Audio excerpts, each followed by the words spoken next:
Ryan Stultz here with Bent Fly Fishing up here in Montana with this week's report. Warehouse Max was up here fishing me this week, him and his wonderful wife, Lindsay. We met at 6:30, not too early, but pretty early. Fishing by 7, and right out of the gate, the fishing was good.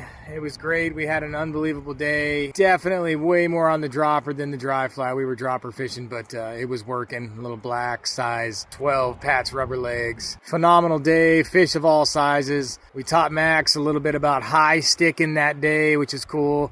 Max hasn't fly fished a ton, but he's a really just an amazing listener and a student. He's better than a lot of people I've had that have been doing it for years, and teaching him some high stick and keeping that line up high out of the water and getting a good drift and just setting the hook into some great fish. So it was a ton of fun. Our most local river, the Flathead, to be honest, the reports are still good. We're finding fish, but not like we were a week or even 2 weeks ago. It's getting a little tougher out there. We're in the dog days of summer. There's still lots of people here, and we got boats out every single day. So we're still putting out some really great experiences. But the fishing's tougher.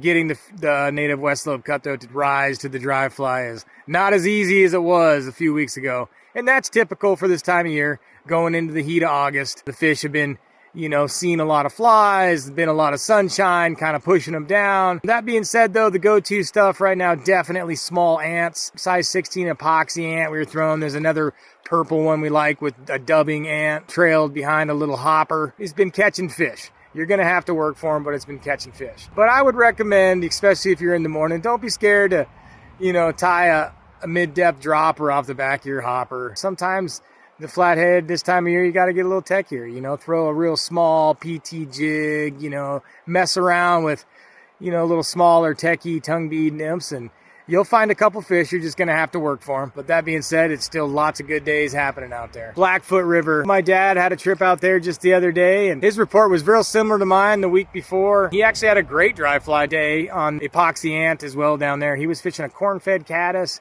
and a size 16, that epoxy ant that I talk about a lot. And he actually put some great fish in the boat. And one thing about low water levels happening on the Blackfoot, which is not ideal, but it keeps a lot of people off of there. So the crowds have been down and the fish are still there. You might have to get out and drag your raft here and there, but it's well worth it and in a beautiful place. I think that's this week's report. You guys, thanks for everything, and talk to you soon. Go catch America.